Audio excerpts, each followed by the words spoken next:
All right, good evening, everyone. evening. Good evening. In accordance with the Open Public Meeting Act, NJSA 10:4-6, adequate notification of this meeting has been provided by advertising in the record and the Herald News, posting notice in the Board of Education Administration Building, and filing notice with the city clerk to ensure accessibility. Interpreter services are available upon request. Please submit your written request at least 24 hours prior to the board meeting to the school business administrator, Dr. Stephen A. Lewis, at Stephen Lewis, LEWIS, at hackensackschools.org. I hereby call to order the special meeting on Wednesday, April 8th, 2026, in the Padavano Building at 6:19 p.m. 6:19 p.m. Dr. Lewis, can you please do a roll call? Trustee Austin Malaputri, Present. trustee Amar Henderson, Present. trustee Carroll. Present. Trustee Gilmore, Here. trustee Jones. Here. Trustee Pringle, Present. trustee Stein. Here. Vice President Martin. Present. President Harris, Present. we have one. Thank you. Please stand for the flag salute.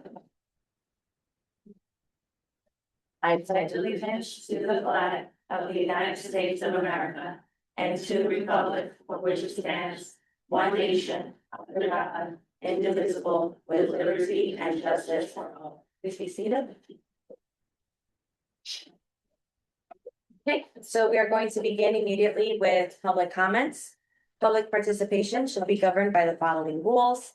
1, if in person, a participant must sign the sign-in sheet and be recognized by the presiding officer and must preface comments by an announcement of his or her name, municipality of residence, and group affiliation if applicable. 2, each statement made by a participant shall be limited to a 3-minute duration during the public session. 3, all statement, questions, or inquiries shall be directed to the presiding officer, and any questions or inquiries directed by a participant to another board member shall be redirected to the presiding officer, who shall determine if such statement, question, or inquiry shall be addressed by the presiding officer on behalf of the board or by the individual board member. And 4, all board and/or acting superintendent responses to questions or inquiries shall be held until the end of public participation. At this time, public comments shall be open to anyone in person. Anyone in person that would like to speak? Just step over here, right in the middle between those two chairs, please. Yes. Yes, yeah, that is a sign-in sheet right now. Thank you.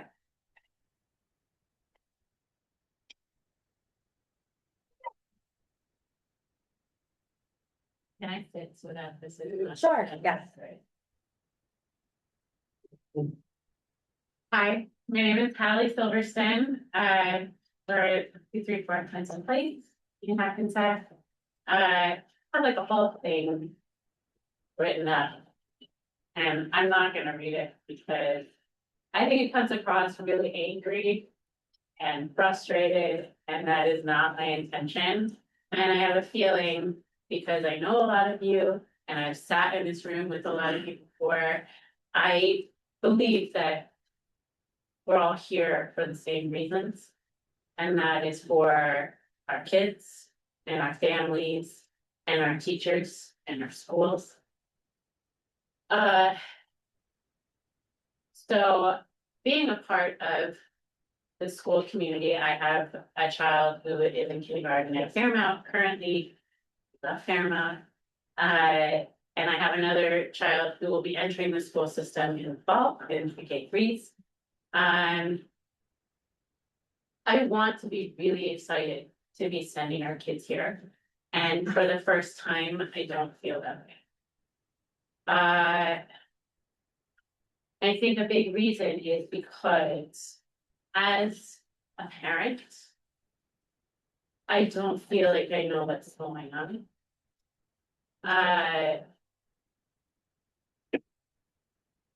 There's been a lot of talk on part of the PTA, you know, everybody talks, right, at the playground, all over, and people are scared. They're really scared. Things are happening at school without notice. And especially as a parent of a young child who's in a classroom of 5 and 6-year-olds, right? And their para is not there anymore, right? And that happened overnight. And I know you're all here because you want what's best for our kids, but that's not what's best for our kids. They need consistency, they need routine, and it's what's developmentally appropriate for them. Is to have the same thing happening for them every day. And I know we are in a huge crisis and like nobody expects miracles to happen, right? But what we do expect is a little notice so that we can prepare ourselves, so that we can process in our brains and our bodies what's going on, and we can prepare our kids so that they're not totally thrown by what's happening, right? My second concern is an issue of safety, just physical safety, right? You know, in a kindergarten class, there's 20-ish kids. And if there's one adult, and I know it happens, and it's possible, and I have full faith in our teachers that they can do everything and beyond. Not that they shouldn't have to, but we have been practicing fire drills and safety drills. And that has been with 2 adults in the classroom in all of those times, right? And so we're relying on 2 adults in the classroom to get those children out of the building if they need to, or to hide them if they need to, or whatever the circumstance requires. And now we're relying on 1.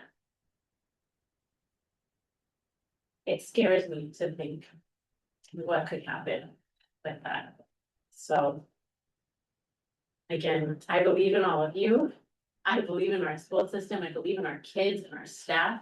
And we all want what's best for them.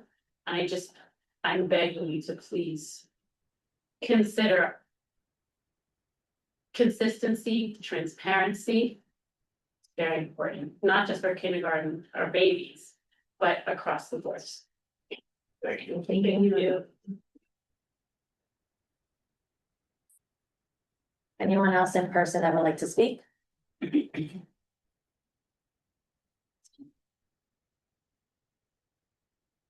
This is when we get some time for questions.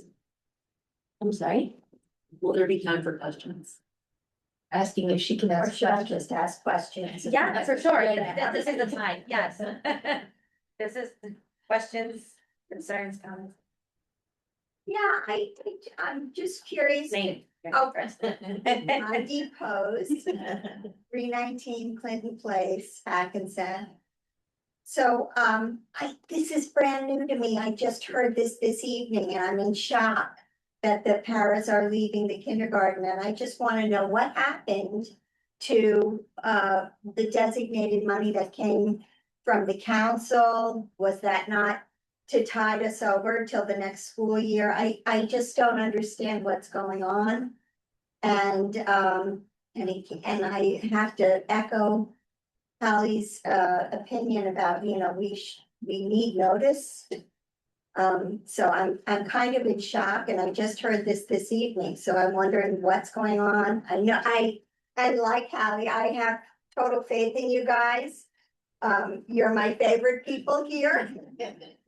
So I believe in you, and I just want to know what, you know, and what can we do as a community? And that's it. Thank you. Anyone else in person that would like to speak?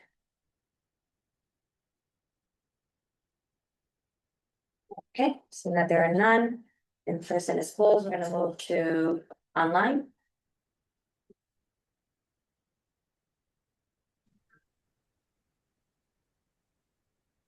Hi, good evening. Sue A. I'm evening. I hope you can hear me. Yes. Okay, so I guess I'm kind of jumping on the bandwagon here with the kindergarten. I'm curious to know what your projected enrollment is in each kindergarten class next year. Oh, questions will be answered at the end. Okay, because I know according to state statute, depending on whether we're considered an at-risk district or not. There are limits as to 21 if you're considered an at-risk district and 25 if you are not. And so I'm curious to know where we're looking at the enrollment falling. I've also heard rumors that the district is filing waivers to allow larger kindergarten classes and at the same time removing the paras. And I'm just curious as to, are we considered an at-risk district where we'd be limited to 21, or are we not? In which case kindergarten would be 25. What you're projecting the enrollment in kindergarten to be for next year. And if you're expecting one person to have a class of 5 to 6 year olds, 25 of them, then I would say clearly you've never been in the position to have to do it. I'm a retired high school teacher. There's a reason why I taught high school. I give all credit to the people who do the early childhood. And I would recommend that each of you, before you make these decisions on the kindergarten, go down and help out in the kindergarten. Be the teacher for an hour by yourself, and then see if it's a wise move to remove the paras. Because I have to echo what Haley was saying, what Andy is saying. This is not a good move. And I realize that we have an issue with money, but again, safety and educating kids. If you have 25 5 and 6 year olds and one teacher, nobody's learning anything. And these are critical, formative years. This is laying the foundation for success in the future. So if you could get me that information, I'd appreciate it. Thank you. Thank you.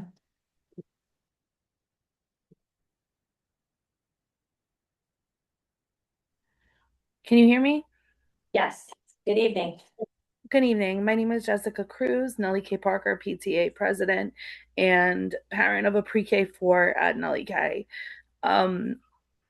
Truthfully, I didn't sleep last night when I found out about the paras. The thought of my 4-year-old daughter being in a class of, I don't know what, is it 25? Is it 20, 30?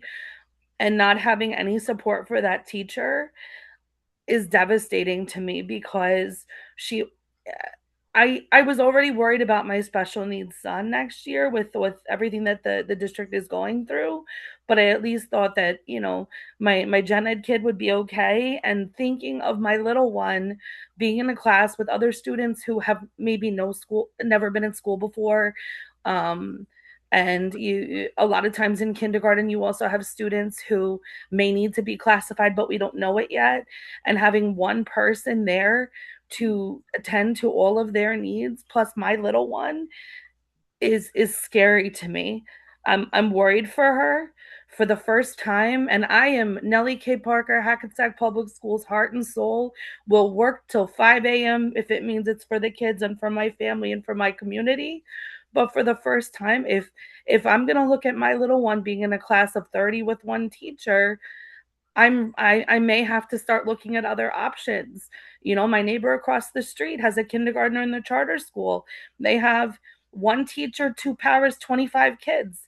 That sounds better to me than my daughter being in a class of 30 with no paras. So I really do encourage you to consider, you know, we want people to stay in district, and Nellie K is an amazing place and we have such amazing staff and administration. But if we don't have the tools to give them what they need to do what they need to do, our kids are going to suffer. And I can't imagine my daughter's real first foundational year in kindergarten being just such so uncertain. And I'm really, really, really concerned. And I hope that this can be reconsidered and that it's not as bad as my brain is going. But that's how the pre-K parents feel right now. That's how the kindergarten parents feel right now.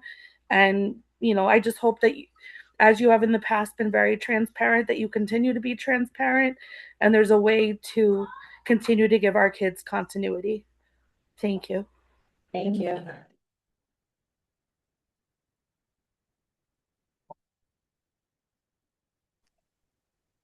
Hi, my name is Chris. Can you guys hear me?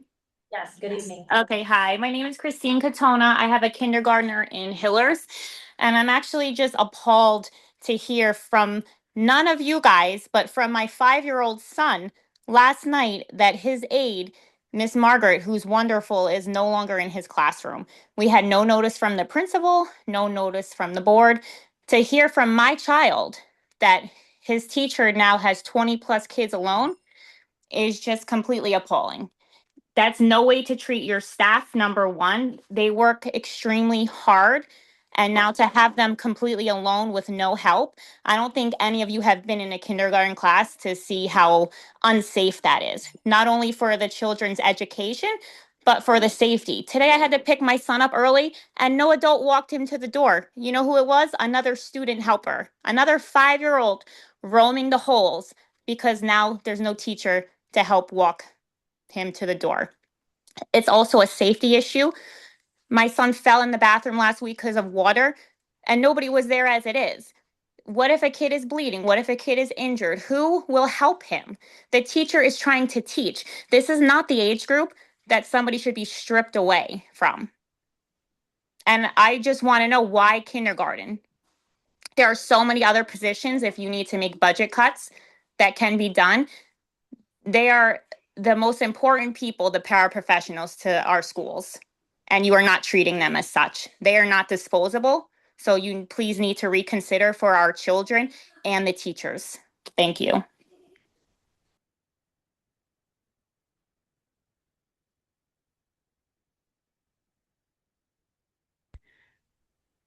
Hi, my name is Gwenny Burt. Hopefully you can hear me. Yes, good evening. Good evening. I am a lifelong resident of Hackensack, New Jersey, a proud Comet, part of clergy in the community, as well as other organizations, and a kindergarten teacher.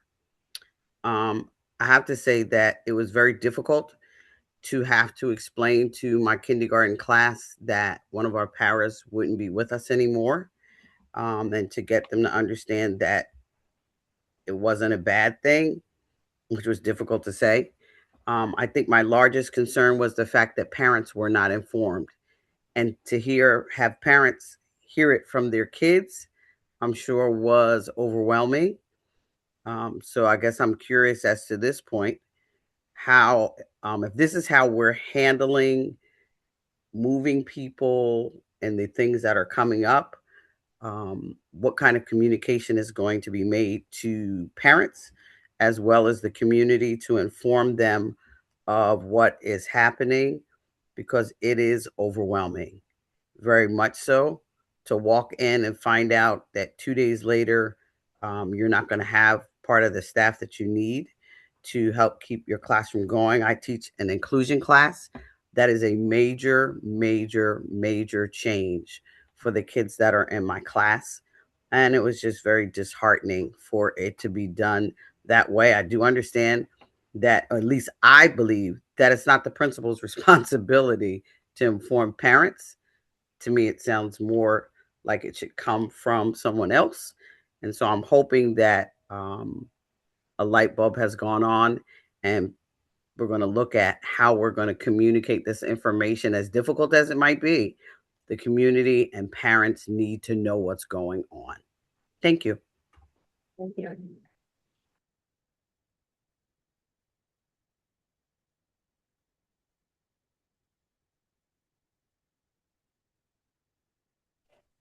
Good evening. My name is Matt Holmes.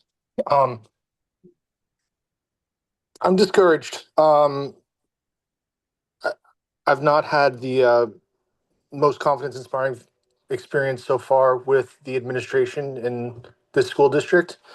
The fact that you put teachers, one, in the position that you're removing resources from their classroom, and then made it their responsibility to notify families, is unconscionable as a leader. If you are trained educators and administrators and professionals, the responsibility lies with you, not only to make the decision, but also to stand behind it and to be the one notifying folks of the decision you've made.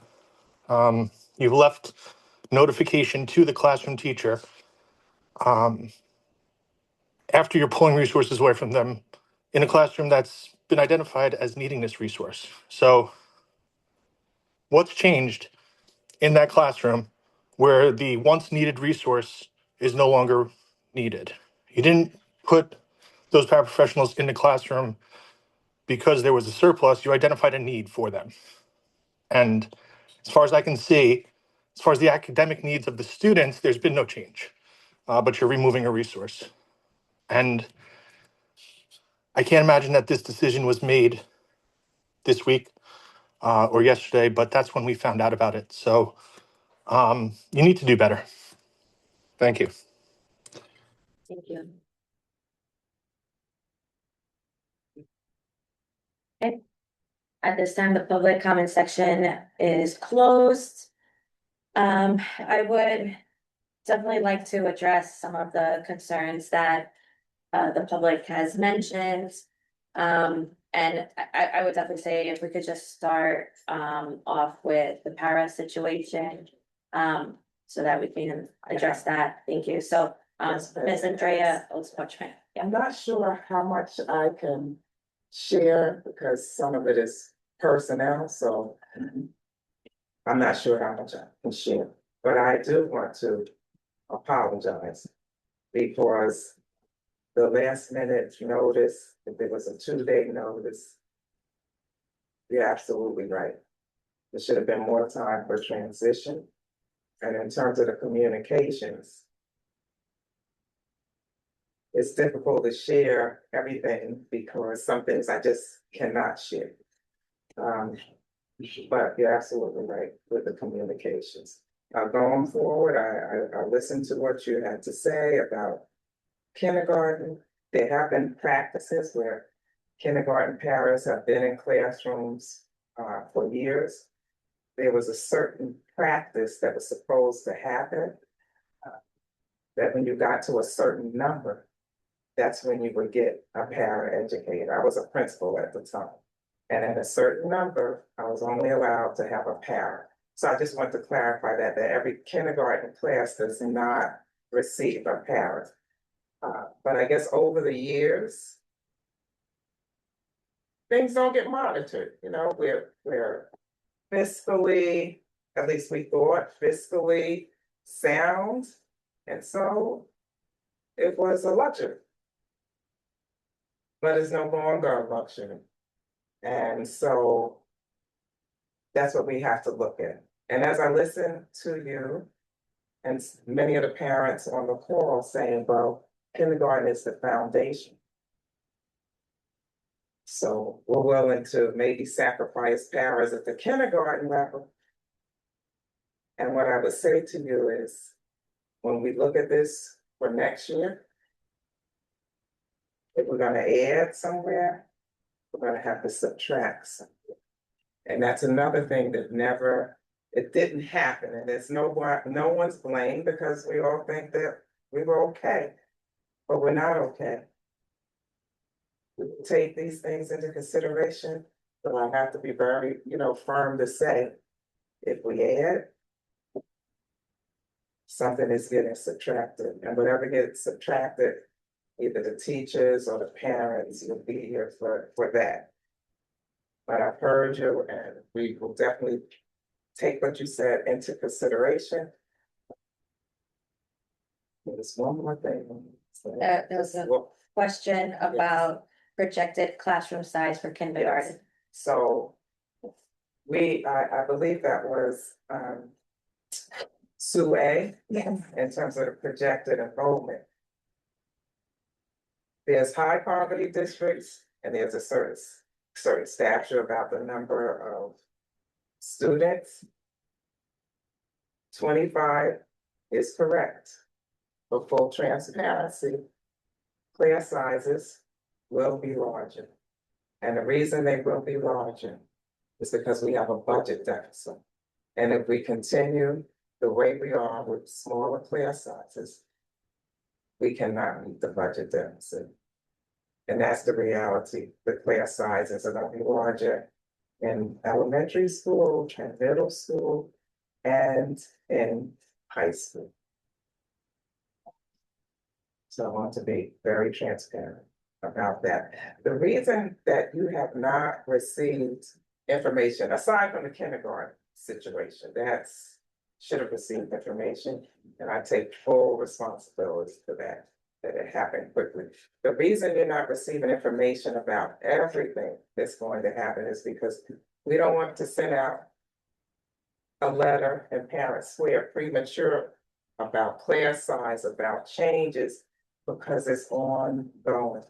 When you have a situation like this where unfortunately our staff are losing their jobs, and also it affects the tenured staff, there's a lot of moving parts. So what I don't want to do is send out one thing and then say, oops, this is going to change, or say, oh, we're not going to be able to have this program now, when I told you you were going to be able. So that's what we're waiting for. So I absolutely understand it. I've been in a kindergarten class, Ms. Power will tell you, I've spent time in the kindergarten. And you're right. And it's, what's unfortunate is that changes, it's going to be different next year. It is going to be difficult. And we've been used to a certain lifestyle that I would love for us to have, but we just can't have it. So once again, I apologize. I take full responsibility for the communications tomorrow.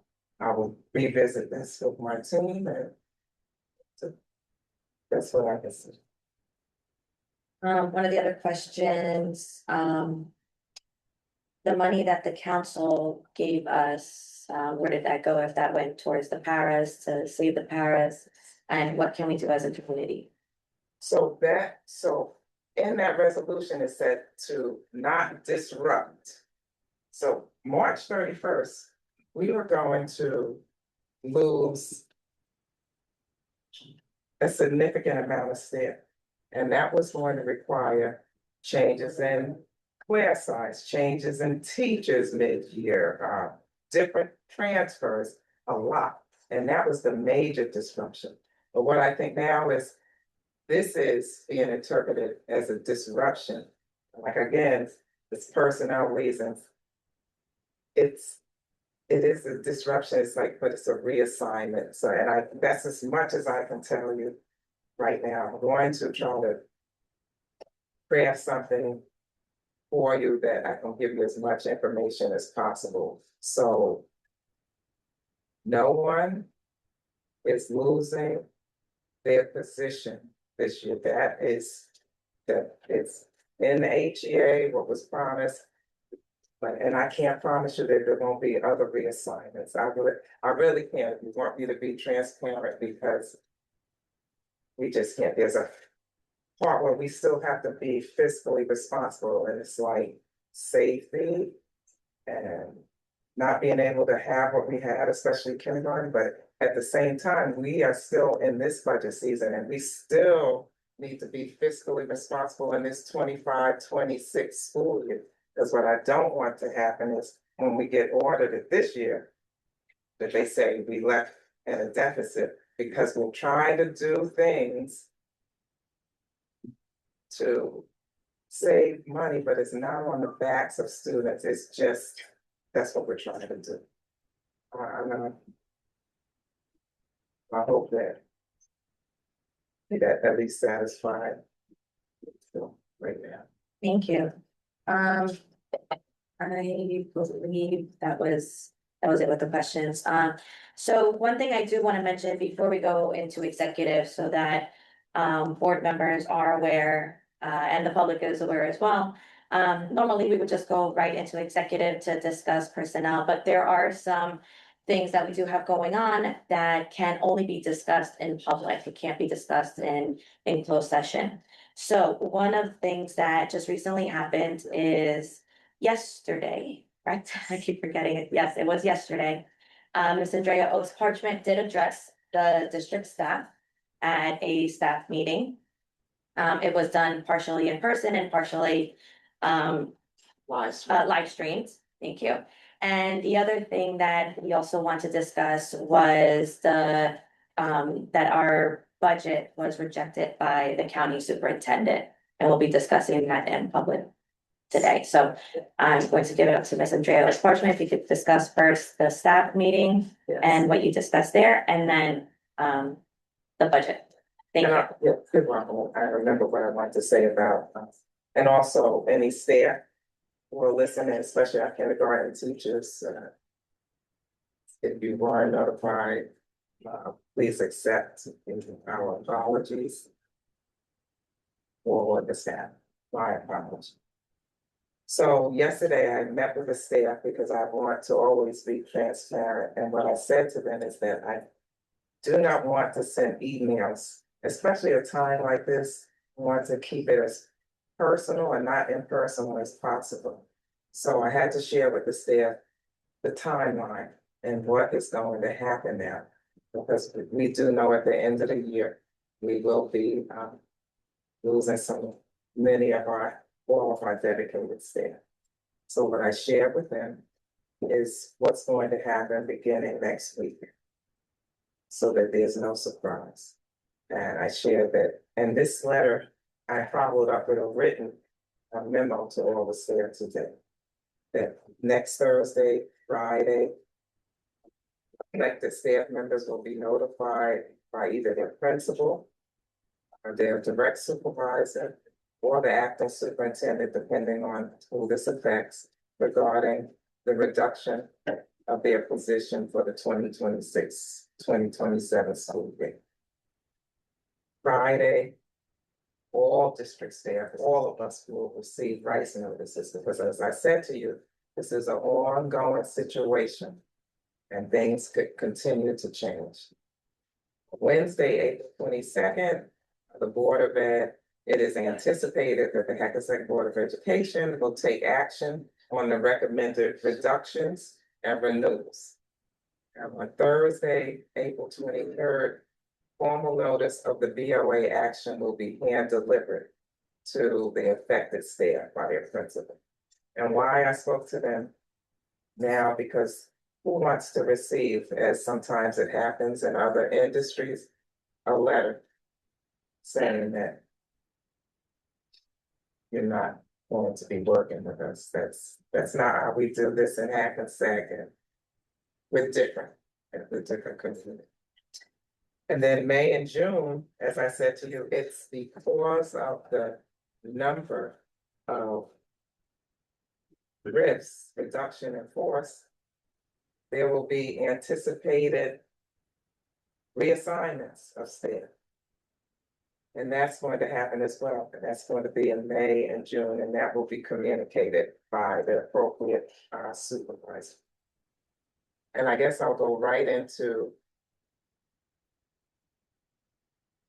why our budget was rejected. So before we go into that, just so that board members know, if you have any questions that are not related to personnel, to the budget, this is your opportunity to ask. You cannot ask those type of questions in executive session. So as much information that you can give us and as much that you can ask so that you have clarity, okay?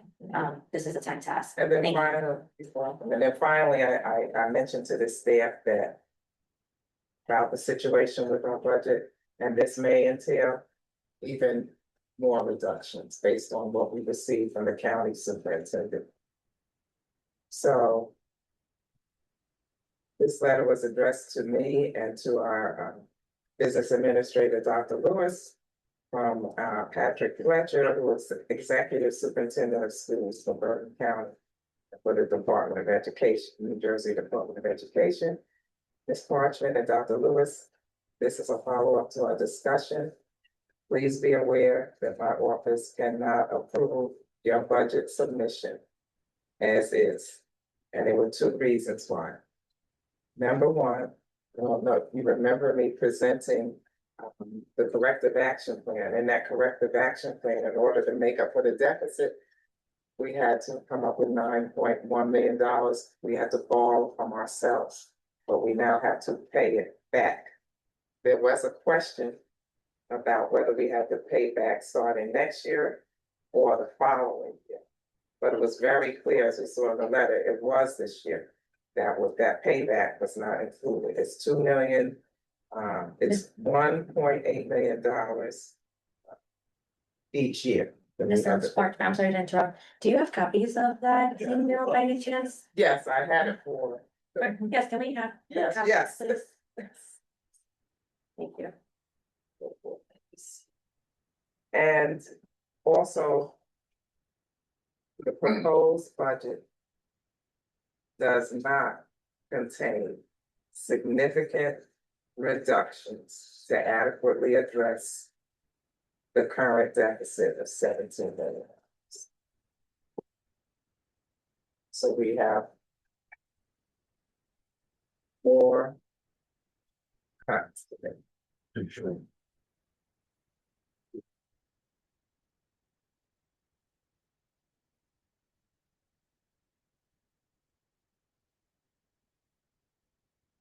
So that is the status of.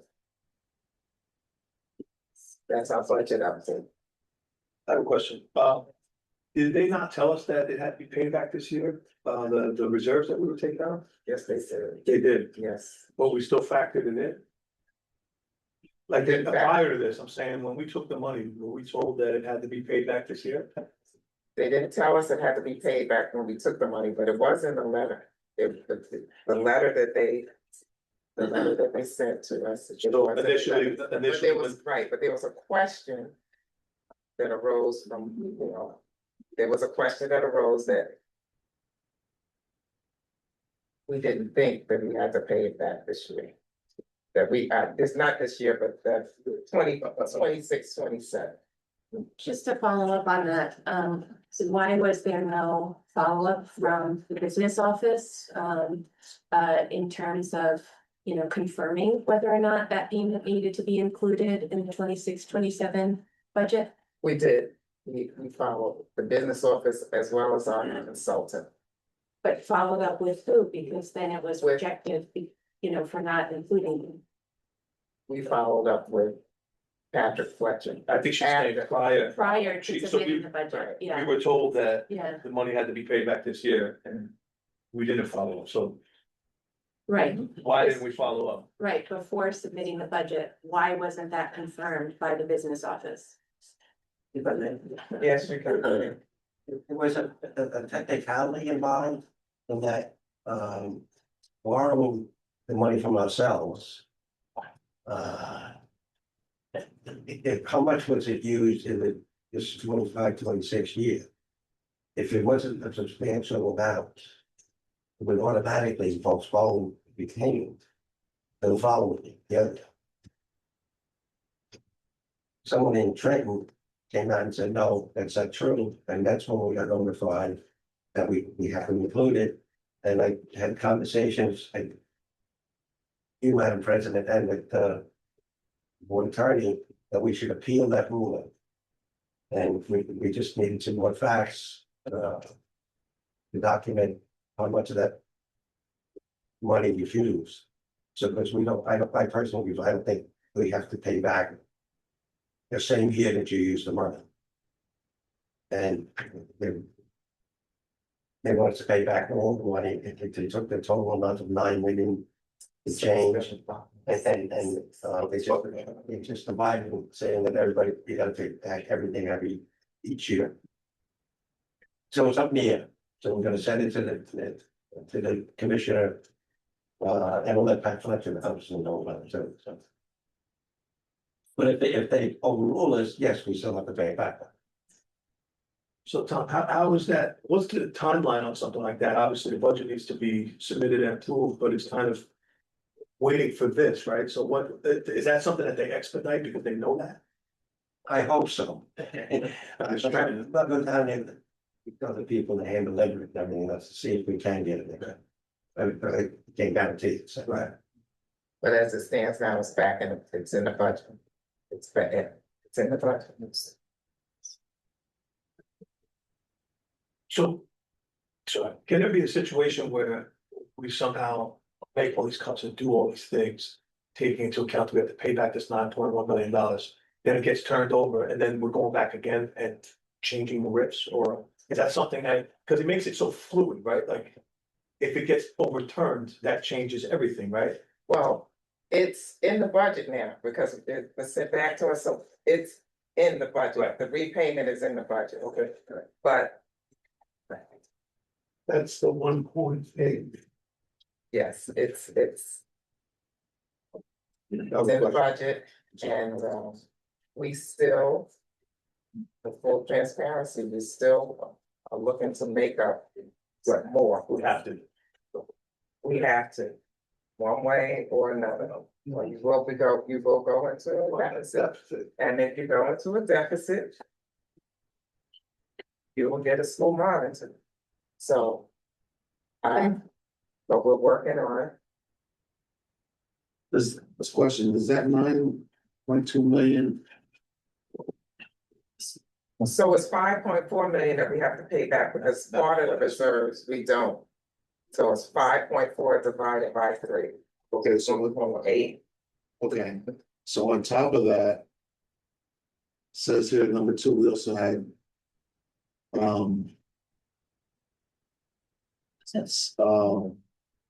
sufficient reductions wasn't adequate. That's on top of that. Yes. So how do we send in this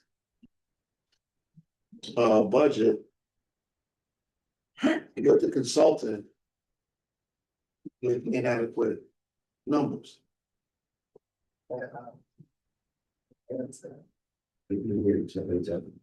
How did, so saying, The county superintendent wants to see more cuts. That's what it comes down to. He was very clear. He said, your expected expenses was 174 million.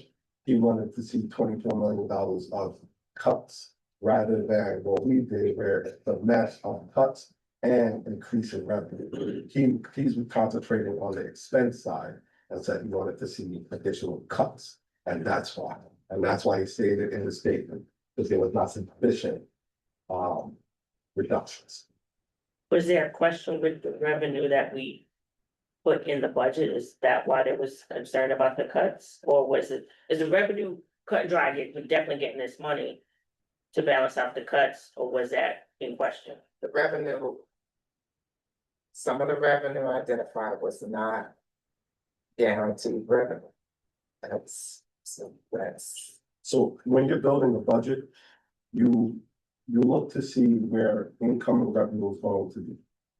And just with any kind of organizational business, you have anticipated revenue. That's when you're looking at what your anticipated expenses are. You can't guarantee that your expenses are going to be this amount because you might close the budget early. You can reduce the amount of expenses as well as you look to see what kind of revenue you can bring into the district. And what we did was when building this, we assumed around 1.8 to 1.9 of anticipated revenue from a partnership with the joint. And that's having open classrooms, that's looking at bringing students back into the district, reducing the amount of funds going out to external their organizations. And that's what that was comprised of. When the county superintendent said he didn't want us to have that because it's not the guarantee. So we have to go by the county superintendent's suggestion or what he feels that fits, and that's what we have to do. So how much of this anticipated revenue that didn't work out? How much of that was that we have to now supply? Right. That was approximately 1.9. How much? Approximately 1.9. Okay, On top of the 1.8 for the, Yes. and then, my question, just, I know that we have been communicating with the county superintendent's office throughout this time since we first submitted our cap.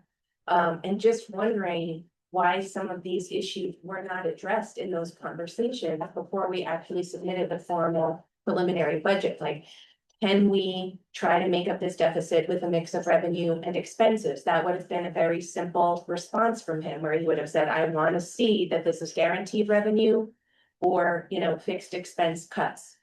Because, we already started off in a very precarious situation. And so given the gravity of preparing the budget, getting it right. I think that there's probably, there's general frustrations that there wasn't more communication in actually preparing the budget before it was submitted to the county. The bottom line is, and what this, Mr. Fletcher said to me, what he really was expecting is if you have a $24 million deficit, just forget the revenue. If your budget was 550 million, I want to see 525, whatever. See it reduced by 24 with cuts.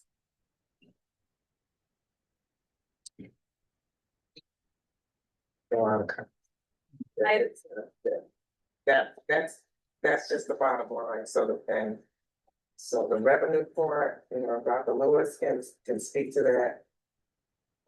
I will say though, just to kind of piggyback off of what Trustee Amar Hamza is saying, about the county superintendent, I am disappointed in the fact that our county superintendent has been involved from the very beginning in this process, knowing from the moment we had a deficit that there was an issue, has met with us in several different groups and committees, and has explained to us what is it that we need to do, how much we need to cut, what is a liable revenue source, and it almost sounds as if we did not follow some of those recommendations or ignore those recommendations or kind of threw certain things in there in hopes that it would pass. And now we're pushed back. And he also gave us an extension on top of that. That was an additional extension. So in terms of our QSAC, right? Because he knew we were in this issue with the deficit. So now we have another deadline of May 6th. Where we have to present a budget, and I'm concerned that we're not gonna have enough time. So I think I have to say this too. We're being asked to rectify, as everyone knows, the order to present it. A situation that has been occurring for over 4 years. And we now here are being asked to rectify this by decimating this district.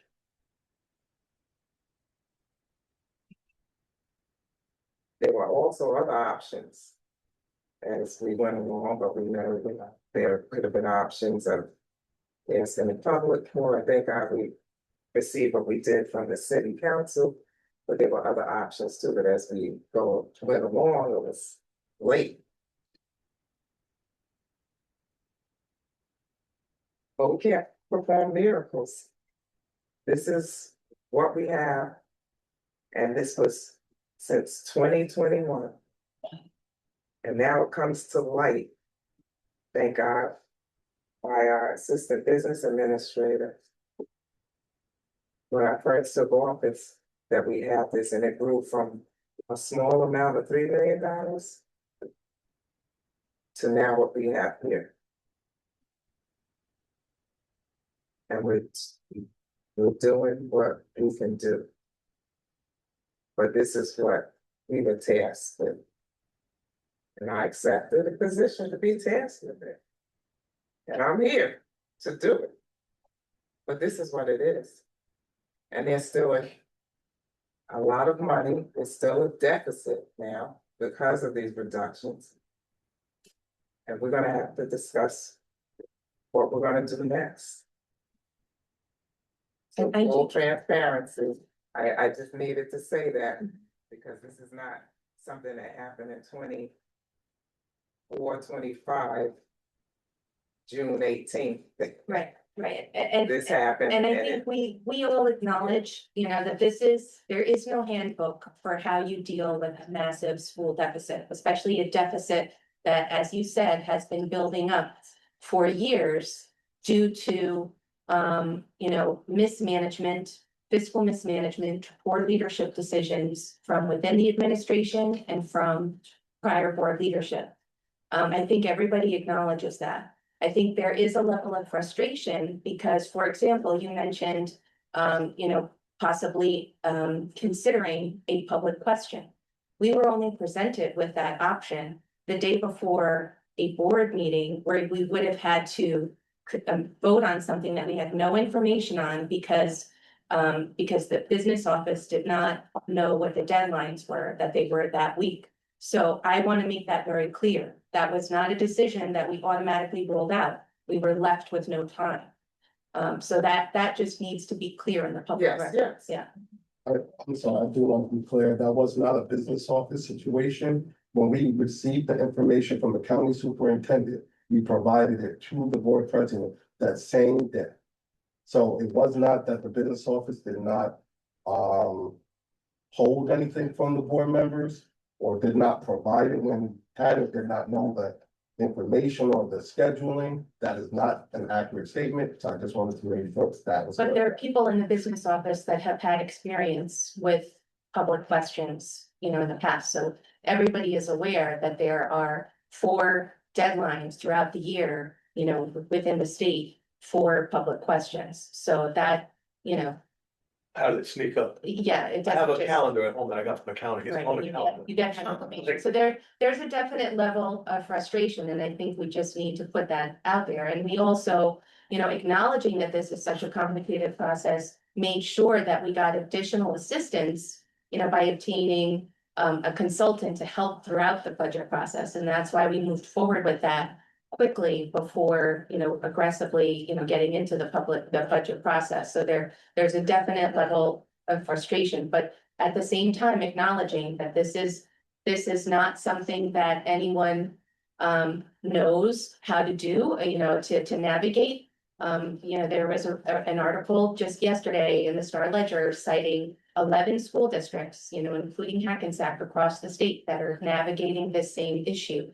And many are dealing with it in different ways, some having to close entire school buildings, having to completely lay off a lot of staff, some having to go to major, tax increases.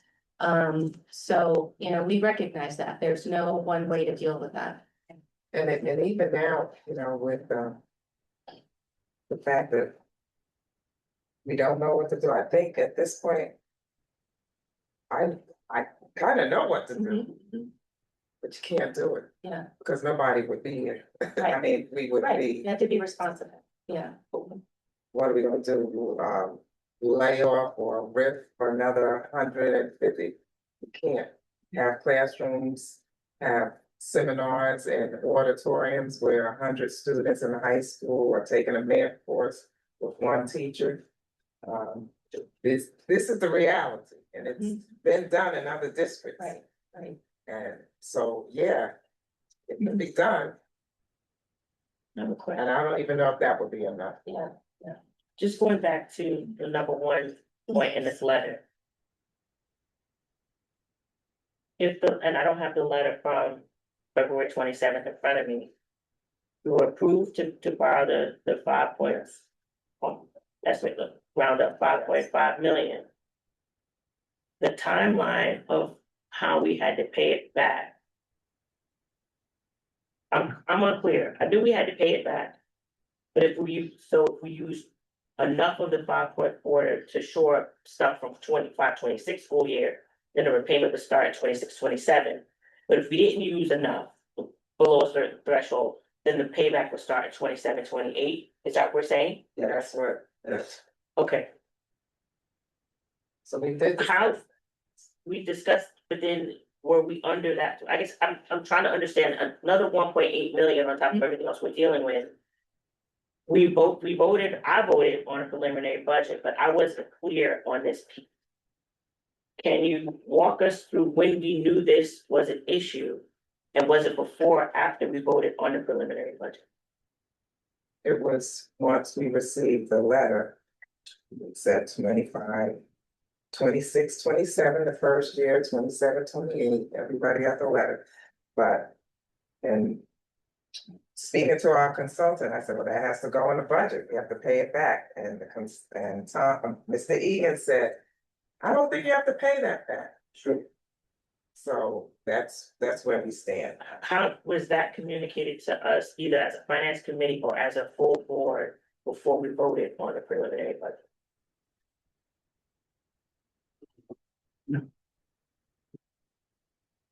They have to financially move back. They say that, they was against you, I know I spoke to you, that's the administration.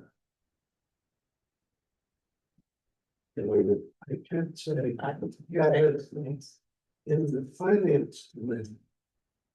And as a board, we voted on the preliminary budget. Not knowing that we would have to include in the budget, this 3 point whatever million dollars. Or 5 point be in next year's budget. No, it wasn't, it's, but the issue, there's no question that, I know I spoke with administration, I could have sworn I saw that, mentioned that the finance community, that there was no question that money had to be returned. The question was, what year is the return start? Correct. Right, so, and we started to put the budget together, believing that we would start to pay it back the following. Correct. And when we got the rule, that the letter then from Pat Fletcher, who said, no, you gotta take it, you gotta go to me. And that's what we'll be dealing with the board attorney once I get and the board. To send a formal letter to asking us to be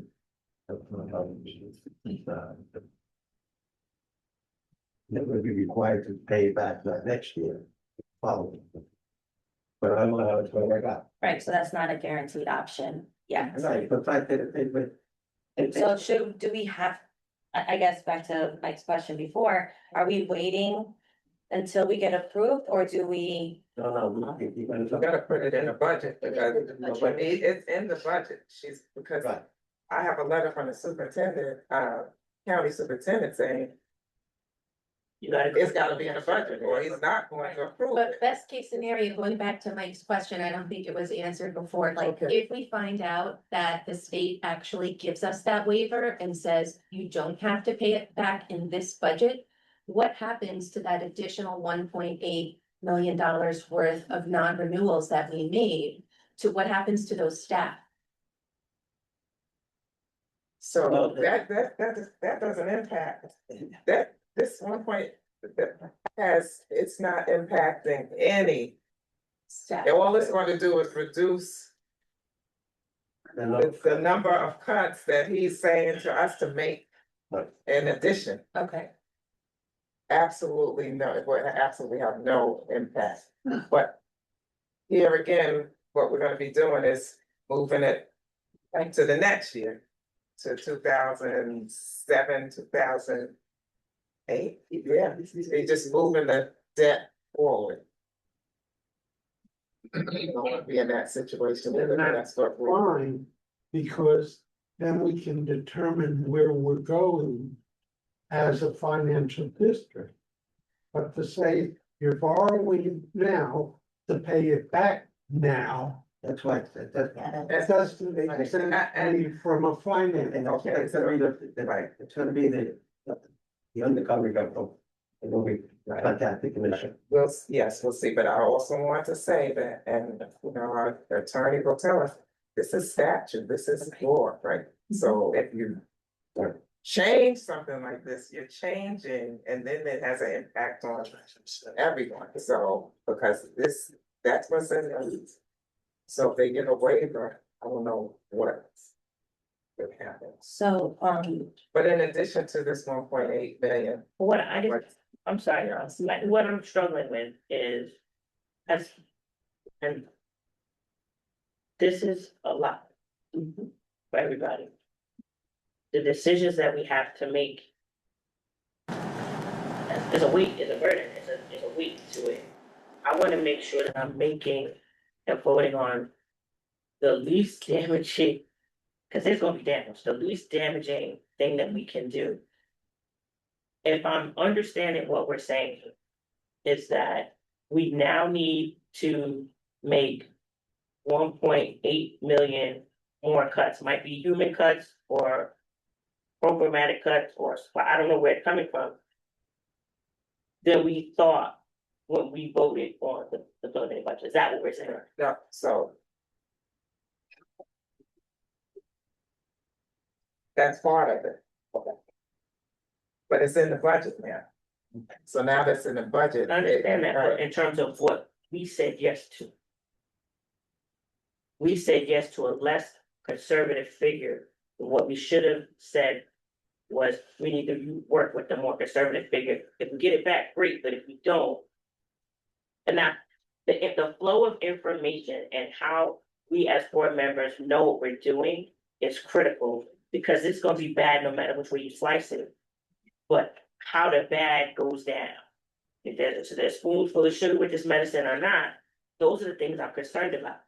Whatever decisions had to be made about Paris and kindergarten is less an issue than how the medicine went down. And I think that there's some operational things that we need to look at, because there's just gonna be months and months and months coming of bad. And how that bad gets digested is still important.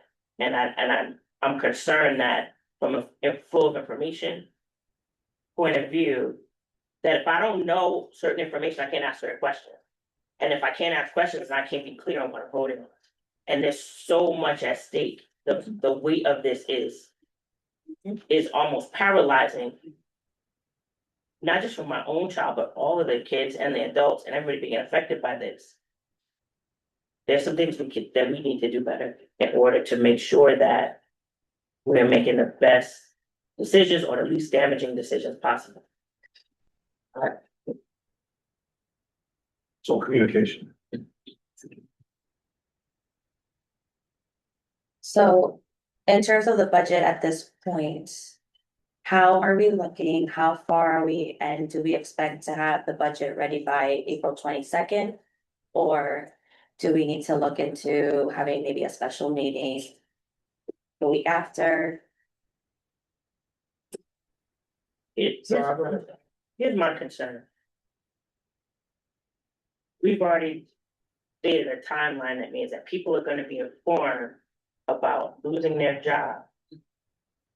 But as a board member, I don't feel like I've seen the information that I would want to see. The list of people, who's leaving, who's staying, which buildings are affected.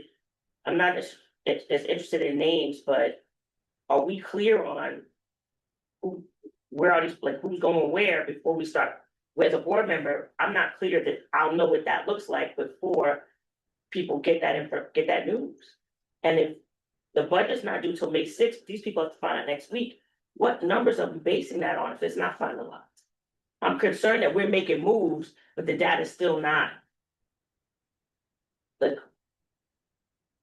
Okay. Just so you know, today we will be discussing some of those things. Okay, yeah, this is it. Okay. I don't know. Stop me. I do have one other question. Just for purposes of our taxpayers, just to confirm. The rate of the tax, the 8.9% total tax levy, that should not change, right? That rate.